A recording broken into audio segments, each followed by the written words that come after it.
Free hand পেইন্টের আজকে হচ্ছে 30 number class. আর আজকের ক্লাসে দেখানো হবে জারবেরা ফুল। আমাদের দ্বিতীয় ব্যাচের আজকেই কিন্তু লাস্ট ক্লাস। তো এখানে আমি জারবেরা ফুল আর্ট করার জন্য একটা খয়েরি কালার কাপড় নিয়েছি। এটা হচ্ছে সুতি ভয়েল কাপড়। এখানে জারবেরা ফুল আঁকার জন্য আমি 11 নম্বর ব্রাশটা নিয়েছি। এই ব্রাশটা শেপ হচ্ছে মাথার দিকে সুচালো এবং নিচের দিকটাতে হচ্ছে মোটা।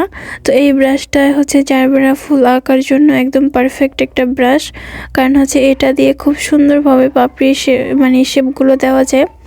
তো এখানে আমি জারবেরা ফুল আঁকার জন্য আকাশি কালার এবং সাদা দুইটা শেড নিয়েছি। এখানে যদি আমি চিকন একটা তুলি নিতাম তাহলে দেখা যায় যে এই ফুলগুলো আর্ট করতে অনেক বেশি সময় লেগে যেত। আর এখানে যেহেতু একটু মাথা সুচলো আর একটু মোটা ধরনের তুলি নিয়েছি, এজন্য কিন্তু হচ্ছে এই ফুলের পাপড়িগুলো দিতে বেশ সুবিধা হচ্ছে। আর এই ফুলের পাপড়িগুলো কোন স্টাইলে কোনটা দেওয়া হয়েছে সেটা তো দেখেই বুঝতে পারতেছেন। এই পাপড়িগুলো আর্ট করা কিন্তু সম্পূর্ণটাই হচ্ছে হাতের মধ্যে। আপনি হাতটাকে যেইভাবে ঘোরাবেন ব্রাশটাও কিন্তু ওইভাবেই ঘুরবে। তো এখানে কিন্তু প্রথমে একটা গোল সার্কেলের মতো করে নেবেন। এরপর হচ্ছে উপরের পাপড়িগুলোকে ফুটন্তভাবে রেখে নিচের পাপড়িগুলোর দিকে যখন আসবেন তখন একটু অ্যাঙ্গেল করে করে নিচের দিকে ঝুলে আছে এইভাবে করে হচ্ছে শেপ দিতে হবে।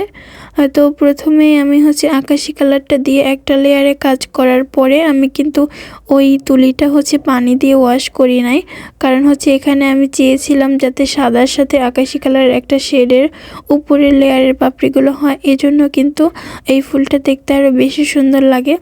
আর জারবেরা ফুল এরকম কিন্তু দুইটা কালারে মিক্স করেই হয়, এজন্য কিন্তু আমি তুলিটাকে পানি দিয়ে ওয়াশ করি নাই। আমি এই প্রথম লেয়ারে আকাশি কালারটা দিয়ে কাজ করার পরে কিন্তু আমি এই তুলিটায় হচ্ছে সাদা কালারটা সামান্য পরিমাণে নিয়ে হচ্ছে প্রথম যে লেয়ারের পাপড়িগুলো দিয়েছি ওই পাপড়িগুলোর মাঝে মাঝে যে ফাঁকা জায়গা ছিল ওইখানে হচ্ছে আমি সাদা কালারের শেডের পাপড়িগুলো দিয়ে দিচ্ছি। দেখেন ফুলটা কতটা জীবন্ত লাগতেছে। এরপর হচ্ছে মাঝের জায়গায় হচ্ছে হলুদ কালার রেণুগুলো দিচ্ছি। এটা দেওয়ার পর কিন্তু ফুলটাকে অনেক বেশি সুন্দর লাগে এবং মনে হচ্ছে যেন একদম সত্যিকারের জীবন্ত ফুল ফুটে আছে। এখানে আবার মাছের রেণুগুলো দেওয়ার জন্য আমি 5 নাম্বার তুলিটা ইউজ করেছি, কারণ এটা হচ্ছে চিকন এজন্য। আর এই তুলিটা দিয়েই কিন্তু আমি হচ্ছে ডালপালা এবং পাতা অ্যাড করে দিব। আর আর্টের বিষয় হচ্ছে কি যে আপনি একটা ফুল বা একটা ডিজাইন যতটা রিয়েলিস্টিকভাবে ফুটিয়ে তুলবেন ততটা দেখতে সুন্দর লাগবে এবং কাস্টমারও বেশি পছন্দ করবে। আপনি বা আমি চাইলে এখানে একটা এমনি হচ্ছে সাধারণভাবে ফুলটা আর্ট করতে পারতাম, কিন্তু দেখতে কিন্তু ভালো লাগতো না, আর্টিফিশিয়াল মনে হতো। এই জন্য কিন্তু বিভিন্ন অ্যাঙ্গেলে হচ্ছে পাপড়িগুলোকে দিয়ে খুব সুন্দরভাবে ফুলটাকে ফুটিয়ে তুলতে হবে এবং ন্যাচারাল একটা লুক আনতে হবে। আমার কিন্তু এই ভিডিওটা একদমই হচ্ছে আমার যে কাজের স্পিড ওইভাবেই রাখা হয়েছে, কোনো ধরনের হচ্ছে স্পিড বাড়ানো হয় না, একদমই নর্মালভাবে, যাতে আপনাদের বুঝতে সুবিধা হয় যে আসলে কিভাবে করে আর্ট করা হয়েছে। এটা যদি একটু স্পিড বাড়িয়ে দিতে যেতাম তাহলে হচ্ছে আপনারা বুঝতে পারতেন না যে কিভাবে ধরে কোন দিকে হাতটা ধরে তারপর হচ্ছে ঘুরিয়ে ঘুরিয়ে এইরকম সুন্দর করে পাপড়িগুলো দেওয়া হয়েছে।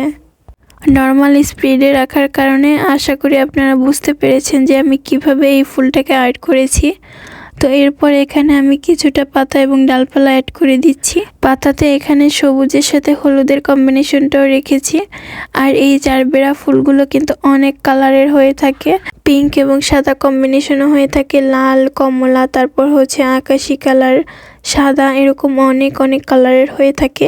আর আমি এটা একটা জামার উপরে ডিজাইন করতেছি। আর এটার যে ওড়নাটা ছিল হচ্ছে আকাশি কালার, এজন্য কিন্তু আমি ওড়নার সাথে মিলিয়ে এটা যেহেতু একটা 3 পিস হবে এজন্য কিন্তু আমি ওড়নার সাথে কম্বিনেশনটা রেখে তারপর হচ্ছে এখানে আকাশি কালারের ফুলটা করেছি।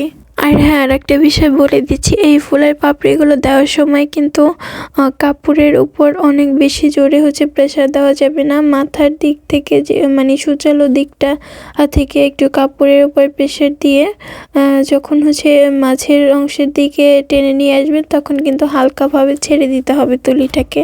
হ্যাঁ, একদম শুরু থেকে শেষ পর্যন্ত কিন্তু কাপড়ের উপরে প্রেসার দেওয়া যাবে না, তাহলে কিন্তু ফুলের শেপটা সুন্দর আসবে না, পাপড়িগুলো দেখতে সুন্দর হবে না। এজন্য হচ্ছে মাথার দিকে একটু প্রেসার দিয়ে তারপর হচ্ছে আলতোভাবে তুলিটাকে এনে আস্তে করে হচ্ছে ছেড়ে দিতে হবে। এইভাবে করে করে হচ্ছে পাপড়িগুলোকে আর্ট করতে হবে।